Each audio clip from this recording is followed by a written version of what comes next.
अस्सलाम वालेकुम नाजरीन, मेरा नाम अली रज़ा है और आप देख रहे हैं पाकिस्तान टुडे। आज इंतहाई अहमियत की हामिल एक प्रेस कॉन्फ्रेंस हुई है जिसके अंदर बात की गई है कि जनाब किस तरह मादनियात मिनरल्स से जो है वो इन्वेस्टमेंट करके किस तरह एक कर्जा चुकाया जाए, उसकी अहमियत, उसकी अफादियत के ऊपर भी बात की गई है। और अब एक सवाल जो जहनों में उठता था कि जनाब मुल्क के अंदर इतने ज़खायर हैं मिनरल्स के, उसके बावजूद फिर क्यों काम नहीं होता। तो अब एक जो है एक सिलसिला बनता जा रहा है, एक गुफ्तगू नज़र आ रही है कि जनाब अब कारोबार के ज़रिए ही जो है वो सिलसिला जो है वो आगे बढ़ सकता है, बेहतरी की तरफ जा सकता है। बैसाखियाँ जो कि एड हम अक्सर बेशतर बात कर रहे होते थे कि जनाब कब तक हम एड पे चलेंगे, हमें अब खुद करना पड़ेगा। इन तमाम चीज़ों के ऊपर अब जो ये बातें हो रही हैं, कॉन्फ्रेंसेज हो रही है, उससे यकीनी तौर पे एक टॉक ऑफ द टाउन जब कोई भी बात बनती है, चीज़ें शुरू होती हैं, तो उसके ऊपर नताइज भी आना ज़रूरी होते हैं और लोग एक्सपेक्ट करते हैं। अब इतने अहम लेवल के ऊपर जो है एक कॉल दी गई है। Army chief general Asim Munir साहब भी मौजूद थे, प्राइम मिनिस्टर शहबाज शरीफ साहब भी मौजूद थे, कंसर्न लोग वफाकी वज़रा जो हैं वो भी मौजूद थे। अब ये बात हुई है, इसके ऊपर भी बात करेंगे कि किस तरह चीज़ों को बेहतरी की तरफ लाया जा सकता है और बैरियर्स क्या हैं कि अब तक इनके ऊपर काम उस तरह नहीं हो सका और अब चूंकि होने जा रहा है तो किस तरह हो सकता है। इन तमाम पहलुओं को जो है वो भी उजागर करने की कोशिश करेंगे। मेरे साथ फारूक अफजल साहब हैं, हमारे मशहत हैं, और इनका भी आज तजिया लेने की मैं कोशिश करूंगा। और साथ साथ vice chancellor doctor professor Samreen Hussain साहिबा, उनसे भी ये मौक़िफ़ यकीनी तौर पे बनता है कि जनाब क्या इंजीनियर्स की कमी है, इंजीनियरिंग हमारे पास वो इक्विपमेंट नहीं है, जो है वो नहीं है। इस पर भी बात करते हैं। फारूक अफजल साहब, आपकी तरफ आता हूँ, थोड़ा सा मुझे बताएं ना सर, ये मादनियात के हवाले से हम बचपन से सुनते आ रहे हैं, ये मादनियात वो मादनियात है हमारे पास और इस किस किस्म के जो है हमारे पास मौजूद है, मगर हम निकाल नहीं पाते। क्या वजह है? इंजीनियरिंग का मसला है, कोई और ऐसा हमारे पास कोई बैनुल अक़वामी तौर पर हम पर कोई पाबंदी है, क्या है? आज नाजरीन यकीनी तौर पर जानना चाहेंगे। फारूक अफजल साहब। बहुत शुक्रिया अली भाई। जी असल में देखिए, हमारे यहाँ पाकिस्तान में जो हम बचपन में पढ़ते आए, हिस्ट्री भी सुनते भी आए कि पाकिस्तान को अल्लाह ताला ने बेतहाशा जो है ना मादनी वसाइल दिए हैं और हर किस्म के एग्रीकल्चर वसाइल दिए हैं और क्या कुछ नहीं दिया। माइंस हैं, हम दुनिया के अमीर तरीन मुल्कों में हमारा शुमार होता है जहाँ तक माइंस का ताल्लुक है और मिनरल्स का ताल्लुक है। लेकिन बदकिस्मती आपने देखें कि 76 सालों में कभी भी किसी ने इस पे तवज्जो क्यों नहीं दी। इसका मतलब है कि it was a deliberate action कि पाकिस्तान को, देखिए सब, मैं ये समझता हूँ कि हमने जानते बूझते और दानस्तगी में पाकिस्तान की मिनरल्स को और माइंस को एक्सप्लोर नहीं किया और किसी के लिए हम काम करते रहे कि ये पाकिस्तान जो है ना तरक्की ना कर सके। अब मैं अगर तकलीफ में हूँ और मेरे घर में सोना संभाल के रखा हो और मैं उसको निकालूं नहीं और मैं मर जाऊं, मेरे बच्चे मर जाएं और सोने को ना बेचूं मैं कि भाई मुझे किसी काम आएगा, तो ये वही वाला हाल है अली भाई। और अब ये कॉन्फ्रेंस में कर रहे हैं 76 साल के बाद। अब देखें दुनिया कहाँ से कहाँ पहुंच गई। हम पाकिस्तान, फारूक अफजल साहब, एक हवा का झोंका ही समझ लीजिए कि अगर अब ये टॉक ऑफ द टाउन बन रहा है मामला, अब सरकारें जो है ये सोचने पर मजबूर हो रही हैं कि जनाब अब इमदाद के जरिए जो है ना मुल्क नहीं चला करते जनाब, और हम भी नहीं चलेंगे। तो ये एक पॉजिटिव जेस्चर नहीं है, आप नहीं समझते? देखिए, पॉजिटिव जेस्चर उस सूरत में होगा अली भाई अगर इसकी ट्रांसपेरेंसी रखी जाए। आपको अभी लास्टली रेकॉर्ड का पता है आपको क्या हुआ, ठीक है? कितना हम अपना इंटरनेशनल कोर्ट में गए और मसाइल हुए जिसकी जो वैल्यू है, मुझे और आपको क्या पता है कि किस वैल्यू की किस चीज को कितने में बेचा जा रहा है किसी को। देखिए, ये जितने मिनरल्स या रिसोर्सेज होते हैं, इस किस्म के जो मादनी वसाइल होते हैं, ये अवाम जो जो अवाम में हम लोग हैं, ये उनका हक होता है जो मुल्क का या उस जगह का जो भी रहने वाला होता है, ठीक है? अब उसको किस तरह को एक्सप्लॉइट कर रहा है। अब देखिए, ये हवा का झोंका सूरत में कि नजर तो आए, एक प्रैक्टिकल स्टेप नजर तो आने चाहिए ना, उसकी ट्रांसपेरेंसी क्या रखी है और कौन कौन सी चीजें हैं जो हमें बेसिकली देखे ना। अगर आप देखें वो और पाकिस्तान में जो मिनरल्स की बात हम करते हैं, वो क्रोमाइट है, जिप्सम है, आयरन और है, कोल है। कोल तो देखें we are the fourth largest, दुनिया भर ने कोयले से बिजली पैदा करनी खत्म कर दी। हमने कहा चलो पैदा करता है, चलो भैया उसको एक्सप्लोर करें भाई, लेकिन आज भी हमने कोयला नहीं कर रहे। हम ऑयल माफिया के हाथ जो है ना वो खेलते रहे, और ऑयल माफिया की सारे प्लांट तो सर ये जितने लगाए पॉलिसी हमने साज बिजली के सारे उससे लगाए। पॉलिसियां है ना जिसकी वजह से ये मामलात खराब हो रहे हैं फारूक अफजल साहब। अब उसी के ऊपर तो बात हो रही है कि जनाब अब इस इन्हीं पॉलिसी को तो बदलना है। आप नहीं समझ रहे सर, कहीं ना कहीं पॉजिटिविटी नजर आ रही है, सर हुकूमत अब पॉजिटिविटी संजीदा देखिए है। अली भाई, बात यह है कि ये सारी क्यादत हुई है, आज 50 साल से यही लोग हुकूमत करते हुए आ रहे हैं ना यार। तो अभी अगर पॉजिटिविटी आई है तो अब हमें भरोसा किस तरह आए, बात तो ये है ना। यही पहले लोग थे, आज भी वही लोग हैं, तो ऐसी क्या चीज हुई है कि दोबारा ये चीज पर आए हैं अभी। हमें तो ट्रांसपेरेंसी चाहिए, इससे अच्छी कोई बात नहीं है। अगर हम अपने मिनरल्स को हम एक्सप्लोर करना शुरू करें, हम उन चीजों को बेच के अपने मुल्क की हालत दुरुस्त करना सर शुरू अब करें। कितने आपको फीसद इसके हवाले से भी बताइएगा ना सर, कि अगर हम आज चलें ठीक है, अल्लाह अल्लाह करके अब हम आ गए हैं मिनरल्स एंड माइंस के ऊपर, अब हम कह रहे हैं कि जी हमें किसी और रिसोर्स के ऊपर भी जाना चाहिए और हम उसके ऊपर काम शुरू कर देते हैं, तो आप क्या समझते हैं सर, ये बैरियर्स क्या आ सकते हैं? और आलमी तौर पे क्योंकि जिस तरह हम बात करते हैं कि जनाब बहुत सारी नज़रें होती हैं वतन अजीज़ के ऊपर, तो वो कहीं ना कहीं बैरियर्स या कोई ना कोई ऐसी हिकमत अमली क्या बनाई जाएगी जनाब, ठीक है, इसको हम स्मूथली ले जा सकें, और कौन देखिए से वो आपको पॉइंट्स पता हैं? है कि देखें अली भाई, अभी हम साहब आए हैं, उन्होंने आती यूक्रेन के जो वसाइल हैं, मादनी वसाइल जो भी है, उसको जी कि हमें दो एक्सेस इसका, ग्रीनलैंड चाहिए, मुझे ये चाहिए, मुझे वो चाहिए। आप क्या समझते हैं, मुझे तो खौफ आ रहा है, अल्लाह खैर करे। अगर जैसे हम चीजें एक्सप्लोर करना शुरू करेंगे, एक्सप्लोर करना शुरू करेंगे, ये ना हो कि बोले भाई इसको तो मेरा हक है, आप नहीं ले सकते इसको। चीज ये है कि देखिए इससे अच्छी कोई बात नहीं है कि मेरे मुल्क के अंदर एक चीज हो, मैं उसको अगर बेचता, उसको माइंस को, मिनरल्स को, मैं अपने मुल्क की इकोनॉमी को कितना अच्छा कर सकता था, ठीक है ना, लेकिन हमने नहीं किया। अब जब सर से ये पानी सर से गुजर रहा है तो अब हम कह रहे हैं, लेकिन इसकी देखिए इसके ऊपर तो इतना वॉर फुटिंग बेसिस के ऊपर एग्रेसिवली हमें काम करना होगा कि हम जितने शॉर्ट से शॉर्ट पीरियड के अंदर ये काम करें। अगर इक्विपमेंट्स नहीं थे, चीजें नहीं थी, देखिए हमें तो पाकिस्तान का सर्वाइवल उसी वक्त है जब अपने हम इंडिजीनियस जो रिसोर्सेज हैं, जो मादनी वसाइल हैं, हम उनको सही इस्तेमाल करें पाकिस्तान की इकोनॉमी को बेहतर करने के लिए, पाकिस्तानी अवाम के मयार जिंदगी को बेहतर करने के लिए।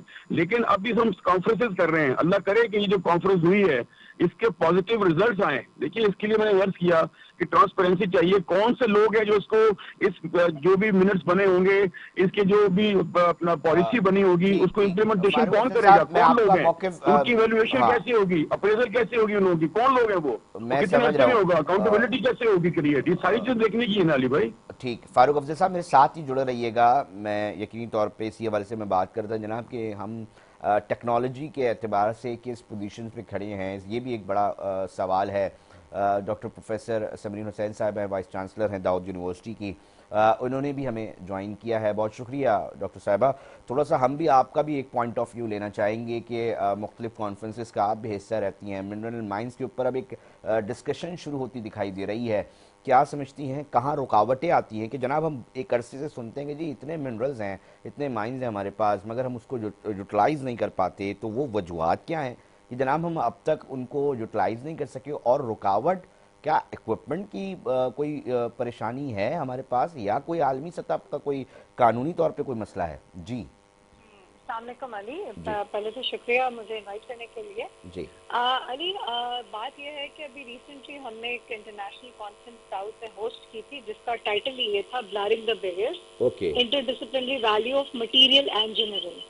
मैं इसको माइनिंग और मिनरल्स से थोड़ा सा आगे लेके जाना चाहूंगी। इसको मटेरियल इंजीनियरिंग या मटेरियल साइंसेस के हमें कैनवस पे देखना पड़ेगा, बिकॉज आप अभी जो बात करें प्रेशियस या सेमी प्रेशियस स्टोन्स की, या जी gold and silver, gas and ये सारा ओल्ड स्कूल हो चुका हुआ है। ओके अब आप अगर इस तरफ आते ना, देखिए हमारे जैसे 4 सेशंस थे कि मटेरियल इंजीनियरिंग का हेल्थ केयर सेक्टर में क्या रोल है, मटेरियल इंजीनियरिंग का आर्किटेक्चर कंस्ट्रक्शन इंडस्ट्री में क्या रोल है, या ग्रीन एनर्जी और सस्टेनेबल एनवायरनमेंट में क्या रोल है, या सर्कुलर इकोनॉमी या स्मार्ट टेक में क्या रोल है।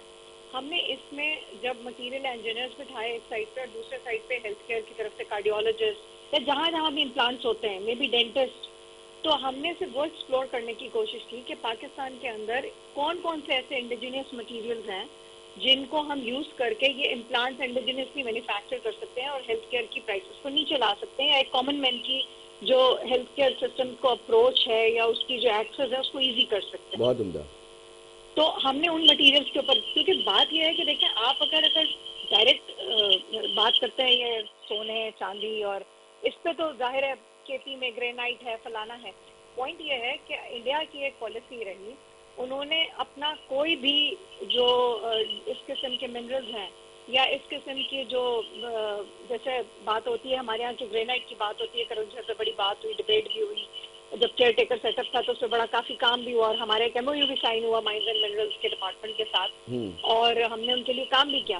बट हमें इस बात पे अब तवज्जो देना चाहिए कि आपको अपनी चीज निकाल कर रॉ फॉर्म में पीनट्स में नहीं बेचनी, आप वहाँ प्लांट्स लगाइए, उसको वैल्यू एडिशन करके बेचिए। जस्ट लाइक सॉल्ट की मैं मिसाल दूं, हम यहाँ से पिंक सॉल्ट के रॉक्स बेचते हैं पीनट्स की कॉस्ट पे, वहां जाके वही आपको हिमालयन सॉल्ट प्रोसेस होके खूबसूरत सी बॉटल में पैक होके आपको 6 पाउंड का और 10 पाउंड का मिलता है।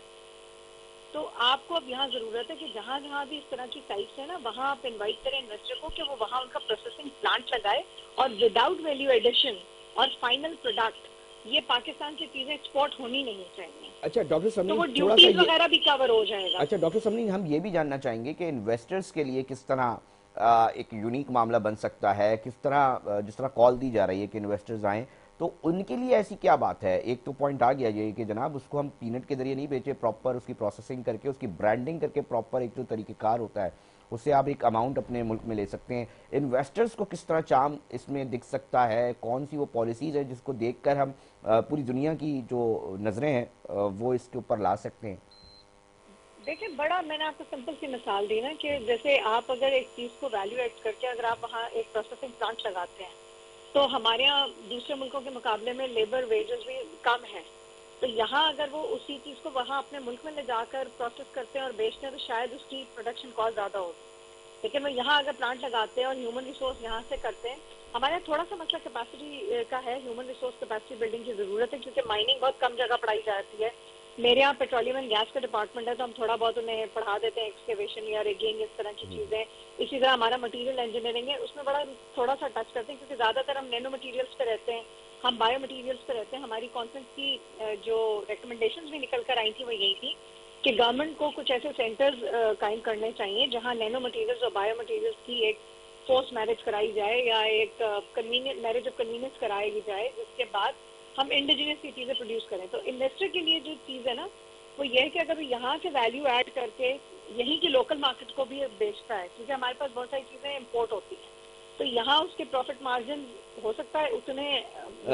समीर साहब मुझे कुछ बता सकती है भाई ये चीज़ें हैं? देखें जी, दुनिया इस तरह ये अर्न कर रही है, ये चीज़ हमारे पास भी, हम उसको यूज़ नहीं कर पा रहे। ये चीज़ हमारे जैसे पिंक सॉल्ट की आपने बात की, कोई 2-4 और मिसालें मुझे मिल सकती हैं?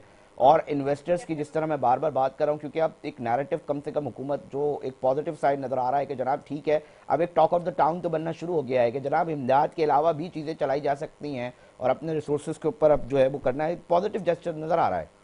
बिल्कुल, देखें आपको मैं सिंपल मिसाल दूं, एक बहुत ही जमीन में जो मिट्टी होती है उसमें सिलिका होता है। अब आधी से ज्यादा चीजें आपको पता है सिलिकॉन से बन रही हैं, इवन बेकिंग की प्रोडक्ट्स सिलिकॉन से बन रही हैं। हम उसको भी एक्सप्लॉइट कर सकते हैं, और यहाँ अगर उसकी वैल्यू एडिशन करके प्रोडक्शन प्लांट्स अगर हमें लग जाएं, मोल्डिंग्स बन जाए सिलिकॉन की, आपको तो पता है आजकल एक्सरसाइज भी करते हैं तो वो सिलिकॉन पार्क बिछाते हैं, उसके ऊपर एक्सरसाइज करते हैं। छोटी छोटी जो डेली यूज की चीजें ना, उन पे आप आए तो आपको मार्केट अप्रोच मिलेगा। अब मैं इसमें ये नहीं कह रही कि आप कोई छोटा सा पीवी सेल बना दें जो सनलाइट की एनर्जी कन्वर्ट करके आपको 1 मेगावाट जो है वो 1 सेंटीमीटर में दे दे। That is something beyond the capacity of Pakistan right now. लेकिन हम जो कर सकते हैं वो ये है कि जो हमारे सेमी प्रेशियस स्टोन्स हैं, अब वो जब स्क्रैप के तौर पे हम कोई पहाड़ काटने की किसी को इजाजत दे देते हैं और वो स्क्रैप में ले जाता है, तो हमें पता ही नहीं चलता हमने कितना दिया है।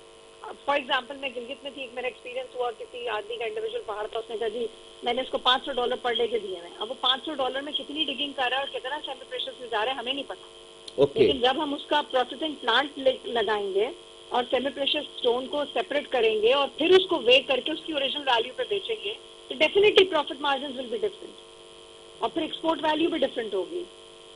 और सबसे बड़ी चीज आपको एक और चीज भी बताऊं जो जरूरत है पाकिस्तान में, ये एक्सपोर्ट का ख्वाब जब तक भी पूरा नहीं होगा, जब तक आपके इसके रेगुलेटर्स नहीं होंगे जो इसको इंश्योर करें, वैलिडेट करें कि जो हम प्रॉमिस कर रहे हैं अपने जो भी डिजायर्ड कंट्रीज है जो हमसे एक्सपोर्ट करना चाहती हैं, चीजें इम्पोर्ट करना चाहती हैं, वो उनको हम सर्टिफिकेट कैसे दें कि जी ये वही क्वालिटी का स्टोन है। जैसे जेम्स हमारे पास डिपार्टमेंट है, तो हमें इसकी भी कैपेसिटी बिल्डिंग करनी है, ह्यूमन रिसोर्सेस में लाना है जो सर्टिफिकेशन एंड वैलिडेशन प्रोवाइड करें और जो जेन्युइन हो कि ये स्टोन की यही वैल्यू है और ये इस इसमें जगह पे फिर कैरेक्टर है। वो भी डिबेट है। ठीक है डॉक्टर समीम, मेरे साथ ही रहिएगा। फारूक अफजल साहब, फाइनेंस के हवाले से हम ये देख रहे होते हैं कि जी जनाब हमने अब तक जो है वो लोग अक्सर बात कर रहे होते हैं कि जनाब हमने दहशतगर्दी के हवाले से बड़ी लाशें उठाएं इस मुल्क के अंदर और फिर हमने इमदादी, एक बड़ा हीटेड टॉपिक रहता है। अब चूँकि इस तरफ सोचा जा रहा है, मैं एक बार आपकी तरफ इसलिए जाना चाह रहा हूँ कि और कौन से ऐसे ज़राए हैं जो इन्वेस्टर्स को अपील कर सकते हैं, और साथ साथ थोड़ा मुझे अगर दुनिया भर में क्या हो रहा है इस हवाले से वो भी अगर आप बताना चाहें तो लाजमी मेरी ऑडियंस को बताएं। देखिए, पहले तो मैं डॉक्टर समईन की बात को मैं आगे लेके चलूंगा जो उन्होंने बात की है कि पाकिस्तान से किसी भी किस्म की जो भी हमारे जो मादनी वसाइल हैं या मिनरल्स हैं वो रॉ फॉर्म में किसी भी सूरत में अलाउ नहीं होना चाहिए पाकिस्तान से एक्सपोर्ट होने के लिए। अच्छा देखिए, फॉरेन इन्वेस्टर इसका जो बेस्ट वे होता है कि government should own that everything. Investor को जो हम क्या देखिए दे सकते हैं कि वो प्रोसेसिंग यूनिट लगाएं फिनिश गुड बनाने के लिए, और जब फिनिश गुड्स का बनाएंगे आप, उस ऑर्नामेंट बनाएं, उसके जेवरात बनाएं, उसको किसी भी फिनिश फॉर्म में जब बेचेंगे तो डेफिनेटली फॉरेन एक्सचेंज ज्यादा होगा और उसकी सारी जो ऑनरशिप हमारे पास रहेगी और हम किसी को मौका नहीं देंगे कि भाई वो हमारे जो वसाइल हैं उसको रॉ फॉर्म में ले जाके वो अपना सिर्फ अपना फायदा करें। तो देखिए, इसमें जो इन्वेस्टर्स को अट्रैक्शन दी जा सकती है वो ये है कि हमें पहले पता हो कि मेरे पास, सपोज अगर मैं इक्विटी की बात करता हूँ कि हाँ जी मेरे पास 5.9 बिलियन उसके जो जखायर है मेरे पास, उसके टन्स के मेरे पास हैं। अच्छा जी, उसमें जनाब 41% उसमें कोर है और है उसके अंदर जी, या गोल्ड की रिजर्व मेरे पास जनाब इतने 54 बिलियन जो है ना वो ऑन्स के मेरे पास रखे हुए हैं। तो हमें पहले पता होना चाहिए, अपना होमवर्क हमारा होना चाहिए और किस तरह हम मतलब वो करें। जिस तरह डॉक्टर समीम कह रही है ना कि जी पिंक सॉल्ट है वो इतनी तादाद में बाहर जा रहा है, हमें एक अरसे के बाद पता चला कि जनाब ये इसकी कितनी अहमियत है, दुनिया भर में इतनी मांग है और उसको वो ब्रांडिंग करके हमें बेचा जा रहा है और दुनिया भर में बेचा जा रहा है। तो इसके अंदर लाइलमी आप समझते हैं फारूक अफजल साहब, इदारों की लाइलमी है कोई वजह जो इतनी आराम से चीजें हो रही है? मतलब इतनी अच्छी सरकार है जी, कर लो कमा लो, कोई मसला नहीं। देखिए, इसमें हमारा जो बदकिस्मती इस मुल्क के साथ ये रही है कि हमारे यहाँ एक मुखलिस क़यादत ना मिल सकी हमको, और वो जो कि वाकईतन मुल्क के बारे में सोचे। हमारे यहाँ हर सर जगह प्राइम कोई मिनिस्टर ना कोई आज खड़े बैठा है होके जो बात किसी कर के रहे हैं ना काम सर, करे। फारूक अफजल साहब प्राइम मिनिस्टर आज नहीं, अभी बात कर कर रहे तो हैं ना। रहे। देखिए मैंने पहले अर्ज किया कि देखिए हमें, जैसे डॉक्टर समरीन ने जब बात की, मैं इस चीज का शुरू से खुद रहा हूँ, मैंने उन्होंने अच्छी बात की वाली कि देखिए आप जो है ना रॉ कोई चीज यहाँ से एक्सपोर्ट नहीं हो सकती, कुछ भी हो जाए पीरियड नहीं होगी भाई। हम जो कुछ भी करेंगे वैल्यू एडेड। देखिए आज अगर मैं ऐसे जरा एक मिनट समझाने के पॉइंट ऑफ व्यू से कह रहा हूँ, अब हम दुनिया के पहले चौथे बड़े होते थे, कॉटन प्रोड्यूसिंग कंट्री होते थे, आज हम छठे सातवें नंबर पर आ गए हैं। लेकिन अनफॉर्चुनेटली होता क्या था कि हम यार्न एक्सपोर्ट करते थे, हम रुई एक्सपोर्ट करते थे, और फिर मैं दोबारा रुई इंपोर्ट करता था अपने माल के लिए और यार्न इंपोर्ट करता हूँ। यानी दुनिया में कहाँ लिखा है ऐसा? आप अगर अपने मुल्क की जो वसाइल हैं, जो आपकी एक स्ट्रेंथ है, आप उसको रॉ फॉर्म में किस तरह अलाउ कर रहे हैं एक्सपोर्ट करने के लिए? यार आपको जो फॉरेन एक्सचेंज आएगा वो हमेशा वैल्यू एडेड से आएगा आपके पास, जो कुछ भी होगा, कुछ भी हो जाए। अब देखिए अगर ये बना है, इसके लिए मैंने पहले अर्ज किया, हमें जो भी बोर्ड बनाया जाए उसकी ट्रांसपेरेंसी पता हो कौन से लोग हैं, रिस्पॉन्सिबिलिटी नहीं चाहिए, हमें साथ अकाउंटेबिलिटी भी चाहिए, उनको साथ पूछा जाए कि अकाउंटेबिलिटी क्या भी हो रहा है चाहिए। कैसे नहीं हो रहा है। बहुत ज़बरदस्त जुमला दिया है जी, साथ अकाउंटेबिलिटी भी चाहिए। डॉक्टर समीन साहब मैं आपकी तरफ आता हूँ। मतलब दुख होता है कि इतने रिसोर्सेज होने के बाद, इतने मादनियात होने के बावजूद जो है ये अक्सर हम बचपन से सुनते आ रहे हैं कि जनाब ये देखें जी बलूचिस्तान जाएँ तो ये चीज़ें मौजूद हैं आपके पास, इस जगह पर ये चीज़ें, और हम वो नहीं निकाल पा रहे। तो इसके इतने अरसे में देर आए दुरुस्त है, बहुत अच्छी बात है, क्या वजूहत हैं डॉक्टर समीन साहब? बात अभी भी वही है कि प्रॉब्लम ये है कि हम लोग, हमारे यहाँ जो एजुकेशन पॉलिसी है ना, उसको हमारी इकोनॉमिक पॉलिसी के साथ लिंक होना बहुत जरूरी है, स्पेशली प्रोफेशनल एजुकेशन को। अब हम एक भेड़ चाल का शिकार अभी हो जाते हैं, अभी फिर हम आईटी के पीछे लग गए। अब देखें वो सैचुरेट कब होता है अल्लाह जानता है। अभी आपने अगर ये फोरफ्रंट खोला है तो आप इसका डिमांड एंड सप्लाई पहले से चेक करें। आपको क्यों बुलाना पड़ता है किसी को कि आपके रेकोडेट को वो आके माइन करे? आपकी अपनी इंडिजिनस रिसोर्सेज ही नहीं है। आप वैल्यू ऐड तो करेंगे बाद में, पहले आप अपना मिनरल तो खुद निकाल लीजिए। अब प्रॉब्लम ये है कि कंसल्टेंट जो हायर करेगा उस एक्सकेवेशन करने के लिए कंपनी को, वो भी बाहर का होता है। तो मुझे हम अपने लोगों पर एतबार नहीं कर रहे, या हमारे लोग इतने अहल नहीं है कि वो कर नहीं सकते? प्रॉब्लम ये है ना कि हमने वो लोग तैयार बड़े लिमिटेड क्वांटिटी में किए हैं। हमारे यहाँ मैंने आपसे फिर कहा, माइंस एंड मिनरल्स की इंजीनियरिंग के अंदर आप पूछें यूनिवर्सिटी से कि एनरोलमेंट का क्या हाल है। प्रॉब्लम ये है कि उनके जो जॉब्स हैं, जॉब स्कोप इतना लिमिटेड कर दिया गया है और उसको इस तरह से अभी तक इस एरिया को एक्सप्लॉइट नहीं किया गया कि ये फ्यूचर का एक जॉब मार्केट है। अब माइनिंग के अंदर किसी बच्चे को हमें पुश करना पड़ता है कि बेटा आप एडमिट हो जाओ, इसमें बहुत जगह है। मैं आपको बताऊँ, पेट्रोलियम गैस में मेरे पास एनरोलमेंट सिर्फ इसलिए आती है कि बच्चे गल्फ को टारगेट कर रहे होते हैं फॉर देयर जॉब मार्केट, क्योंकि वहाँ अभी तक ऑयल निकल रहा है। हमें इसके लिए बहुत बड़ी अवेयरनेस कैंपेन करनी पड़ेगी। जब तक इंडिजिनियस ह्यूमन रिसोर्स नहीं होगा इन सारी माइनिंग्स के लिए, आप अपनी ट्रू वैल्यू पे नहीं आ सकते। वैल्यू एडिशन एक सेपरेट पार्ट है, उसके अंदर भी हमें इंडिजिनियस अपनी कैपेसिटी बिल्डिंग करनी है कि हम खुद अपना काम कर सकें। बहुत उम्दा, बहुत शुक्रिया। डॉक्टर प्रोफेसर समरीन हुसैन साहिबा वाइस चांसलर थी दाऊद यूनिवर्सिटी की, हमसे गुफ्तगू कर रही थी, और फ़ारूक अफजल साहब थे, माहिर थे मईशत के, वो बता रहे थे मौक़िफ़ इसलिए लेना ज़रूरी है कि कम से कम हमारे नाज़रीन तक एक्यूरेट जो डिटेल्स पहुँच सके। अपना फ़ीडबैक इसके हवाले से ज़रूर दीजिएगा। पॉजिटिव जेस्चर नज़र आ रहा है, मगर इसके ऊपर हम मज़ीद भी बात करेंगे। अभी वक्त हुआ है एक ब्रेक का, ब्रेक पे जा रहे हैं।